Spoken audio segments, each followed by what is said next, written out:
गोशामहल में उस्मानिया जनरल अस्पताल की तामीर के खिलाफ प्रोटेस्ट दर्ज करते हुए गोशामहल के आसपास के कारोबारी इदारे बंद रहे।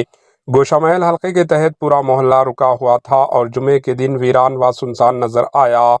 ताजिरों ने इलाके को बंद करके OGH उस्मानिया जनरल अस्पताल प्रोजेक्ट के खिलाफ अपनी मुखालिफत दर्ज करने का फैसला किया।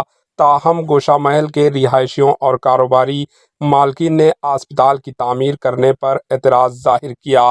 इन्होंने कई मसाइल पर इशारा किया जिसमें शदीद ट्रैफिक, तिजारती पर असरात और माहौलियाती नताइज शामिल थे।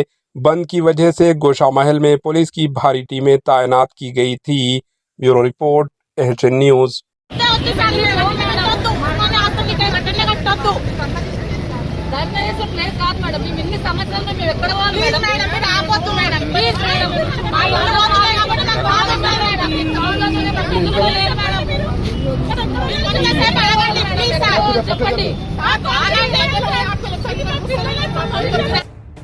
AHN न्यूज़ के YouTube चैनल को सब्सक्राइब करें और बेल आइकन को दबाना ना भूलें ताकि आपको हर नई आने वाली वीडियो का नोटिफिकेशन बर वक्त मिल सके।